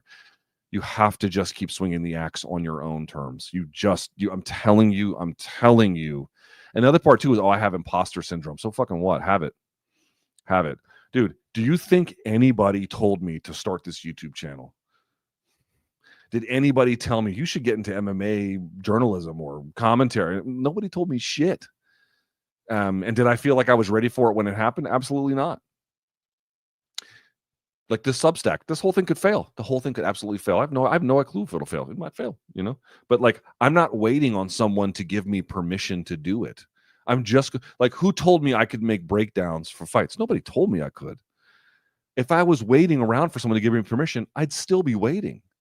No, fuck that. Like, have some humility about where you're at, but at the same time, have a little confidence to start. Just do it. You cannot worry about that. It is the thief of everything you're trying to build. This gentleman says, Fauci versus Musk. Whose government influence stands to profit them more? Musk. Are you fucking kidding? How is this even a conversation? The guy takes nearly $40 billion. I mean, this is the easiest comparison in the world. And why were you too blind to see the first? Yeah, buddy, I got to tell you, whatever problem you might have with Fauci self-enriching, it ain't even a pimple on the ass of Musk. Nothing even close. Thoughts on Wyatt Hendricks beating Gable Stevenson? We kind of went over this a little bit before, last time, I think. Does this make Gable's chances of entering MMA higher or lower? Probably higher, but I think he already had designs on it. I mean, I don't know if like something was wrong with Gable because he kind of looked a little slow at the end there. Like I don't know how to explain this. Like he looked like he didn't have an extra gear that he normally did. Not that I'm calling like Fugazi. I'm just saying like dude, he's named Gable. Dan Gable lost his very last wrestling match in college, and if this might be his, then how history echoes. All right. Do you have any idea what happened to TKO MMA? Historically, it is the biggest and most important regional promotion in Canadian MMA history. It never returned post-pandemic. I don't. You're right, but I don't know. MK Promotions is live. Who's joining? The MK MMA amateurs who send in their videos. How do you get them started? Also, tournament idea. Lava Shack drunks versus Wawa drunks to see who is coming on. Yeah, MK Promotions would be sick. It'd be like, what's the Barstool one? Like, Rough and Rowdy is what they call it. Something like that, only funnier. Thank you, Will. Ryan says, Luke, am I crazy for thinking there's no chance Tom versus Jon is happening? I think whatever the UFC does, Jon will find a new flag to hoist or move the goalposts. I don't know about that. I keep hearing things are going pretty well. But at the same time, like, I don't even care about these updates. It's like, dude, like, I had a meeting. The meeting went well. Tom has said that a couple of times, so it's like, I'm not suggesting that like I said, I'm remaining 50-50, 50-50, I'm just going to leave it there. Dodgy, welcome. Joe says, is Pete Hegseth the GOAT donk? He has to be, in my opinion. He's in over his fucking head. For what it's worth, Leon's camp was with Cam Atakuru from ASW Manchester, one of the toughest and most experienced grappling coaches in the UK, which suggests he was working on the right things during training. Yeah. I mean, I have no doubt that he wasn't doing it right. As an ex-serviceman who knows guns, you think Cain missed the scumbag because he was shooting from a moving car and he couldn't see. Oh, we're doing skits and bits now. Yeah, that's a funny joke, actually. Dodgy, what's the Luke Thomas equivalent of chee-wee-wees? I don't know. Do I have a catchphrase? I don't think I do. Random, what other tactical professions do you consider while in USMC and after? What do your wish you did try doing in retrospect? You mean like what else I would have done in the Marine Corps? The only thing I would have done differently in terms of the job is I just would have not been enlisted. I would have been an officer, and I think I would have liked to have done, intel or something like that. But like, in terms of like what jobs were available as an enlisted guy, I don't really have any regrets, Dave says, better shadow boxing, Stephen A. Smith or Shake Turkey? Ooh, Shake Turkey. As always, I appreciate the concept. I don't say that very lightly, but Stephen A. is not great at it. Do you think podcasters and content creators that follow the public mood to the right will veer back to the left or middle when the public sentiment inevitably does? First of all, that could be a long time before it does. I don't know. But I mean, this is not very difficult to answer. Do you mean to tell me that if people feel like they can make more money following a trend, whether or not them following it is sincere, or maybe even if it is sincere, but like going where there is existing wisdom and then feeding people back what they want to hear, do you think that could be lucrative? Yes, I think that could be quite lucrative. It's just, I realize that we live in a time of the ascendant right. I acknowledge it. I accept it. But I'm not going to tell my audience things that they want to hear just because, like, dude, back up a second here for just realize something. Do you realize how much money I could make if I just became like a straight up grifter and was like, I'm just going to promote right-wing causes now? And not that I even believe in them. You know what I mean? Just I'm going to use a moment of the ascendant right in a sport where everyone is basically right-wing, and I'm going to lean into that, and I'm going to do like, pro Aiden Ross and pro Trump. And like, do you realize how much fucking money I could make doing that? Dude, I am telling you, I would be everywhere. You're like, well, why hasn't MMA media guy done it? Well, MMA media guys don't typically hold these views, yeah, which is an interesting conversation to have by itself. But like, I could make a fucking killing. I could make a killing doing that. And I could. If I just promoted causes that the existing people that I'm around all the time that they just agreed with, I could make a fuck ton of money doing that. But I would rather do something different. Help. I'm in a fellatio contest, and Ilya Taporia is my opponent. Well, got to prioritize somebody. Paulie says, terrific interview with Fred. Learned a lot. I'm going to feel pretty smug if someone asks me what LFP means. Yeah, guys, I did an interview with Fred Lambert over from Electric, and talking about the future of electric vehicles and where Tesla fits into everything. It was a fucking awesome conversation. 20 minutes of it I made available over on my Substack. Link in the description box. 915 says, are Artem and Hughes really stars like that? If we say UFC doesn't have stars anymore and those guys aren't anywhere near as popular as UFC top guys. But the point is, it's not that you sign a free agent and they're automatic. Was Conor McGregor a star when the UFC signed him? There was hype. There was definitely hype. But was he a star? No. He fought on the fucking prelims or whatever it was, that UFC on Fuel TV card or whatever it was. The point is, it's the combination of their promotional prowess and then signing a hot free agent and then all of that coming together. And that's what I mean. Like maybe they sign Artem and he flames out. I don't know. Maybe they sign Doumbé and he flames out. Maybe they sign Saladin Parnasse and all of a sudden it hits. This is what you have to do. You have to sign, or at least you have to make a decent attempt at. Like, dude, what is the fucking point about being a monopoly and you're just going to punt on the most exciting talent that's out there? It defeats the whole point. If the UFC 205 version of Conor fought Khabib at that time instead of Eddie, how do you think that fight goes? About the same as it went before. In my opinion, that version of Conor beats most or all 155ers. Yeah, I don't think so. I don't think there's any version of Conor that beats Khabib. Into the flood again. Same old trip it was back then. Very good. I love Alice in Chains. Dawood says, Luke, are you on Signal? I am. I hear your military background could come in handy. I don't use Signal, but I have it on my phone. I asked BC yesterday, thoughts on Paulie Malignaggi on his channel comparing Kinahan and Turkey, not the country, but Turkey al-Sheikh, because of some questionable dealings involving Turkey, as posted in a Guardian article in 2022. I've not seen the Paulie video. BC actually texted me the video to watch it. I have not actually seen it. He has seen it. But this is not even like independent of that. You have a situation where a guy tweeted about his unhappiness about Turkey's involvement in an Egyptian soccer team and his handling of it. And the guy in 2019 tweeted something unflattering about it. And then, a few years later, ends up in Saudi Arabia working. They find out about it and they throw him into a fucking dungeon for tweeting about Turkey's handling of an Egyptian soccer team for 19 years. Just threw him in a fucking dungeon for it. Like, I don't even know what they're alleging in this Guardian article, but just that alone is like incomprehensible to me. And then people just treat this as like, yeah, it's just any old other dude, I mean, listen, guys, the fight game is full of rough characters. And if you're going to work in the fight game, you kind of have to work around some rough people. That's just the way that it goes.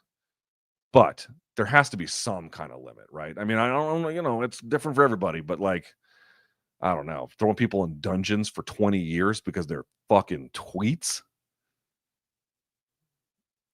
Shouldn't we be glad the UFC isn't getting all these guys if we want other organizations to succeed with stars? No, because that's not the point.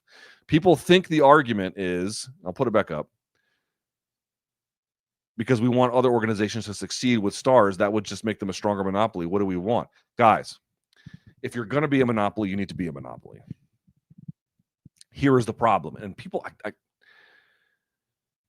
guys, the public perceives at any given time a certain set of champions as the most legitimate ones. As it stands, the UFC champions enjoy this public status. They have all the legitimacy that the titles then confer. Okay? That is who the public recognizes. You can sign Saladin Parnasse or Dakota Ditcheva or whoever. Are you guys going to tell me you wouldn't want to see Dakota Ditcheva in the UFC? Oh, but she's doing great for PFL. She can't save them. As long as that firewall exists, so the people on the PFL side can't test the people on the UFC side, there is no way for the folks on the PFL side to gain legitimacy in the eyes of the public. It cannot happen. There's no ability to transfer that. So yeah, could they sign Saladin Parnasse at PFL and that'd be better for us? Yeah, it would be better for us a little bit, right? US events or, slightly better competition or something, it wouldn't be a waste per se, but only one organization can turn him into a global superstar. That's the point. And when they punt on it, it's almost like it can't even happen. Which sport has more transferable qualities to MMA, American football or rugby? Rugby. Luke, I appreciate the non-update take on MK. What is the future of heavyweight outside? I don't know what the hell that means. What is the future of heavyweight outside of Aspinall? There isn't one. Seems to be, if not the weakest divisions at the moment. There isn't one. Unless they just sign guys. But like as it stands, I mean, they could get Gable Steveson. That's an interesting addition, obviously. There's some other guys they can get, but they need to go looking. Luke, did you ever see Livington's Bramble versus Boom Boom Mancini? No. Rip Bramble. Check it out if you haven't seen it. I've not seen it yet. If Pantoja had 2 more fights, one possibly against Horiguchi, if rumors are true, is there an argument for Pantoja flyweight GOAT by having a shorter reign than Mighty Mouse, but against harder competition? I don't think so, because I just feel like the length of reign that he had is so enormous that it's difficult to make comparisons, but it would certainly be number 2. And I think, let's see. I don't. My inclination is to say no, but let's see what happens when we get to that point. Daniel says, Luke, thank you for the incredible work that you do. Appreciate it. I do not follow the MMA at all, but still eagerly await for your videos and commentary. Saludos. Thank you, Danielle. Darcy says, they don't make them like Big George anymore. Will we ever see another man in boxing or UFC claim a title at 45? Hey, listen, I lived through Big George doing it, and I lived through Couture doing it late into his life. Athletes are getting older. You absolutely will see it again, for sure. Luke, with Gable Steveson planning to transition to MMA, if Gordon Ryan had the same plans and they both began training MMA, who would you think would win in an MMA fight? Gable Steveson. He's a better athlete and bigger, and the rule set would favor him better. Hard to have faith in institutions of power anymore. People are super divided. All you can do is put your hands up and treat everyone well as a default. And if they mess up, it's on them. Agree? No. You need to have a positive vision for the future. And right now that seems very difficult, I think, for a lot of people in a lot of different circumstances. But if you are to have, if your whole worldview is nothing can ever improve, people cannot be convinced of anything, and we are just at the mercy of what we're at, then yeah, you just go live in the remote woods somewhere and you don't have any place in civil society. But I think if that's not your view, then you have work to do. Translators often struggle to clearly translate what corners say between rounds. What do you think of the translator summarizing corner advice after the round instead of translating in real time? Well, it's a difficult job. I think that translating is harder than it looks, man.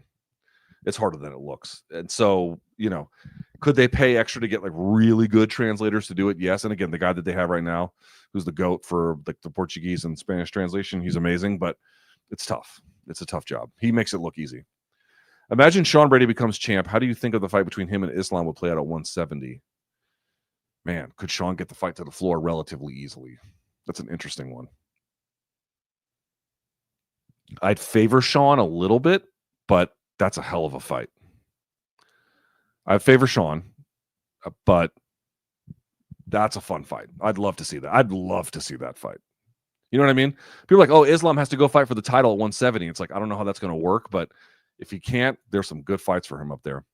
Odds O'Malley has enough time to level up for Merab. Unlikely. Kiss is glorified Nickelback hiding behind the laziest gimmick. Their fans are decaying boomers who used to jack off to the Sears catalog. The band is trash. Brother, I know this, but they got so bitter at me. Question, why is it that when I take something apart and put it back together, I now have leftover screws I didn't have when I started? Buddy, I don't think you're putting it back together correctly.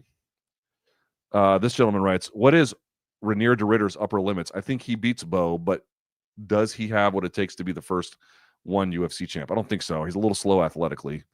He has the ability to be a star. Yes. Fun for sure. Talented, obviously. I think he's a little too accommodating of other people's offense, and I think he's physically not quite suited for it.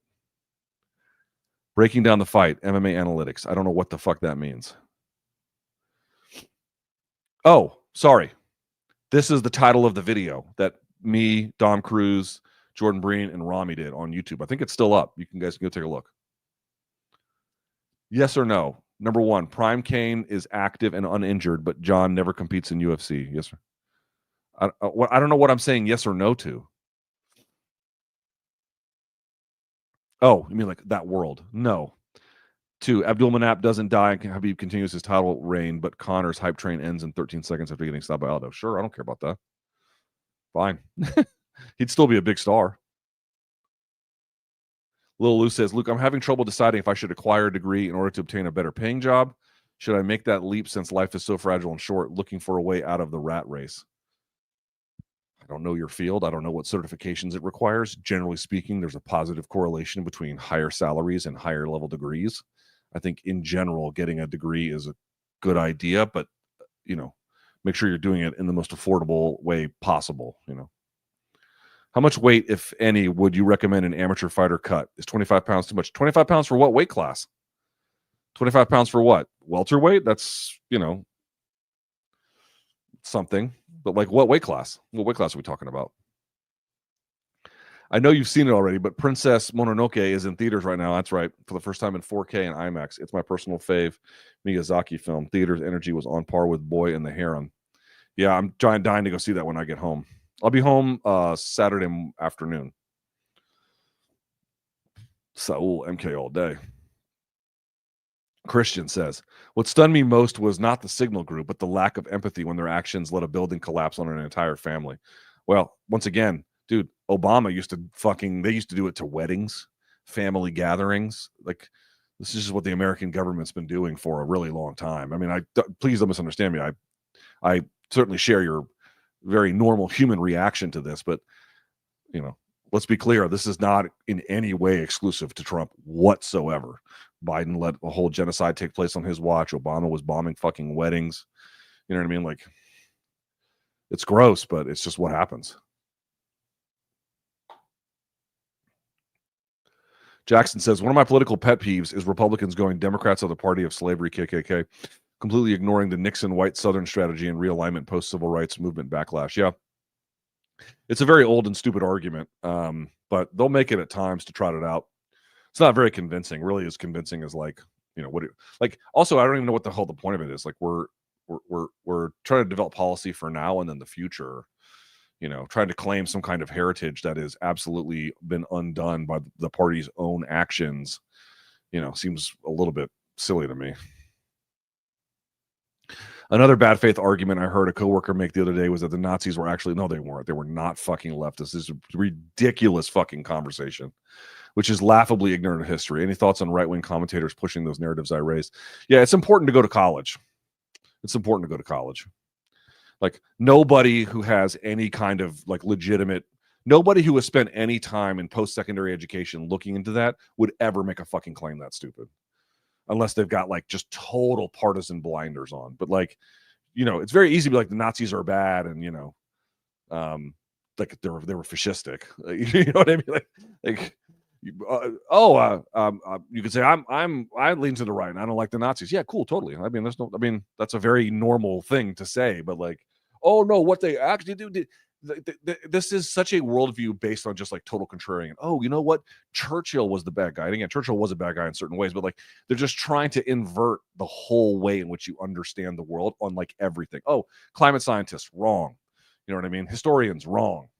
You know, anything that isn't tied down to algorithms, or I should say axioms of mathematics, whatever you've been taught about it, it's actually the opposite. Oh, the Nazis were actually left-leaning. I mean, what? Just dude, just please shut the fuck up. Shut the fuck up. Hola. Have you cleared the air with Mighty Mouse yet? I have not. As I recall, you wanted to actually break down his mousetrap submission at the time you were reaching. I have not reached out to him either, to be clear. Jeet says, is it interesting that Tom's only loss is by leg lock and John's been working with Gordon Ryan? Not really.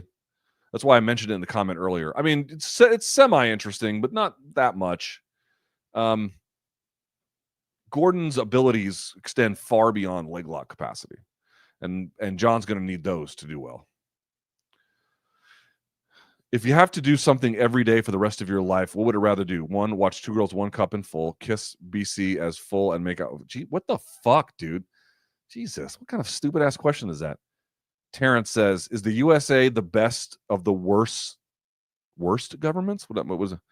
It's not what count. Okay, what are we doing here? It's not what country would you, if not, what country would you like us to model?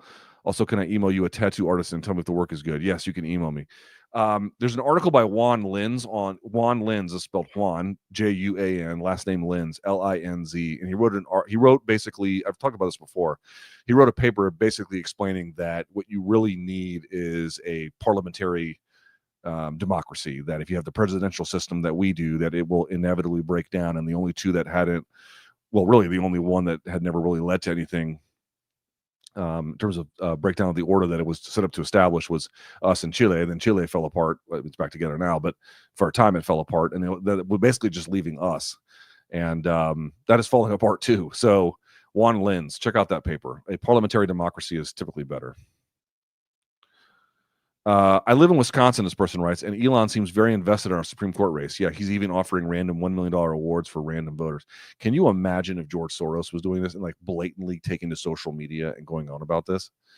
Like, dude, someone make the argument that it's good for American politics that the richest people in the history of the earth are allowed to essentially give something in the order of unlimited money to affect elections. And you can say, oh, I like Elon, I want him to do this. Right, flip it. George Soros going into, I don't know, Alabama or something where they can, vote on the Supreme Court there, or whoever. Pick the opposite. Oh, Soros is busting these people in. No. That's not what I'm talking about. I'm talking about giving randos $1 million, a presidential contender $250 million, and then individually primarying anybody who doesn't go along with the agenda of, again, as an unelected guy with the guy he's partnered with who was elected. Flip it to something that would be totally like, ugh, I wouldn't want to see that. And then say to yourself, do you think that is good for American democracy? The only person saying that is somebody who's lying to the fucking mirror. Nobody who really thinks about what's good for democracy thinks that that's actually a better way to get representative government for your interests or mine. I just got in. Where are you, Luke? I'm in a hotel. Are we having PF Chang's tonight? I've never had PF Chang's. I don't even know if it's any good. I know that's not what you're doing, but Jason says, who was the better fighter, Frank or Ken Shamrock? Frank, by a million miles. Frank. Leon uses a high elbow block in close range versus grapplers. Tie plums instead of separating, lackadaisical striking, and failed to pressure Sean like Bilal did. Are these coaching or habits issues? Habits. All habits. Great question. Those are habits. He's got bad habits like that. Does Jon DQ himself if things get tough? Would the ref call it? You know what I mean? Like, there's no such thing as a foul in MMA. There's no such thing as a foul. A foul is only a thing that you can do most of the time, not all of the time, but that's it. Greater likelihood of death, flying in one of Musk's rockets or being a passenger in a self-driving car? The rocket, but the rocket's inherently more dangerous. Listen, two of my best friends have Teslas, and they love them. There's something to be said for the Tesla, but for Tesla, I should say. But rockets are inherently dangerous. Are you hearing anything from any of your sources that Jon versus Tom is actually going to happen? I did hear that they are having productive conversations. Yes, I feel as though Tom and Dana are feeding us BS. But like, again, they didn't Tom Aspinall have another meeting with Hunter Campbell after UFC 309 and was like, stay tuned, big news coming. And it's like nothing ever came from that. So again, I'm 50-50. I'm 50-50. What did you wish you did if you had thought of doing what you wanted to do? Okay, these are weird ass questions. Alan, it always swings back, but it's interesting how the right has radicalized the left. Well, I wouldn't say that. What I would say is individual actions have radicalized me. Like George W. Bush invading Iraq was deeply radicalizing. But it's not just the right. The right. Joe Biden letting a genocide take place on his watch was deeply, deeply radicalizing to me. We'll see what happens with this administration just disappearing people who I think genocide is bad. Get that motherfucker off the street, like just insanity. Why isn't kickboxing, Muay Thai as popular as BJJ or MMA? Why isn't getting hit in the head as popular as something that anybody of any age can do? I don't know. Zion says, if you're interested in finding out more about Chinese electric cars, I would recommend Out of Spec Reviews, as they have a series of reviews in China about them. Spoiler, the legacy automakers suck. Dude, these brands like Leap, BYD, Xiaomi, these cars look unfucking believable. Dude, if they sold Chinese EVs in this country, I would 100% buy one. Like, I would declare to you, I would buy BYD right now, and they won't let them come here because it would decimate American automakers. It would decimate them. Although I doubt that the product will change in any drastic way. What can you see changing with the UFC product when Dana White does finally retire? I don't know how to answer that. It really is a question of corporate governance. Like, what are they gonna like? Does him leaving do nothing because the way in which it's all structured, it just kind of carries on its own? Well, I don't know what to say about that. Do they rethink their policies at a later point? I don't know. I don't know. To me, the issue is really not like about Dana being there or not being there. I mean, it's a big one, obviously, but the bigger one to me is really not that. It's like, what happens? I mean, listen, if the product stays the way that it does, what do we think happens with the fan base? Does it grow? Does it change? Does it worsen? I was talking to an MMA manager last night, and they were telling me back, few years ago, 2-3 years ago, they would post something on YouTube, and if it was anything, minimum floor was 50K views, and if it was fight week, it was 100 to 200K for like nothing. And then now you look at it, and everything is like 5 to 10K with like rare exceptions of 20K or more. Like the bigger question is not like what happens when Dana leaves. The bigger question is like, what are we going to do about that? Right. And again, YouTube is more crowded than it once was. So that's a big explanation. And some people are winning on it on YouTube, of course, but I think that also speaks to something. Oh, here we go. Last one. Jones is primed for this eye poke in cheating meta. Yeah, you're right. He's waited for this era. They're not going to call shit, bro. You know what I mean? Like, they're just not going to call nothing. Dude, serious question. If you're Jon Jones and things are going badly, or whatever, would you not plan to rake the eyes a little bit? Why wouldn't you? They're not going to call it. They might stop the action. They're not going to penalize you for it. In all likelihood, they're not going to penalize you for it. Just do it. Or vice versa. You're fighting Jon, fighting anybody versus anybody. Why would you not do it? Why would you not do it? The layup is sitting right there. All right, boys and girls, I have to get going. Thank you all so much for watching. I really appreciate it. Check out my Substack, link in the description box below. MK tomorrow, and I'll explain to everyone what I'm doing tomorrow on MK. All right, I love you all. Have a great night. Have a great day. Appreciate you tuning in, and until next time, stay frosty.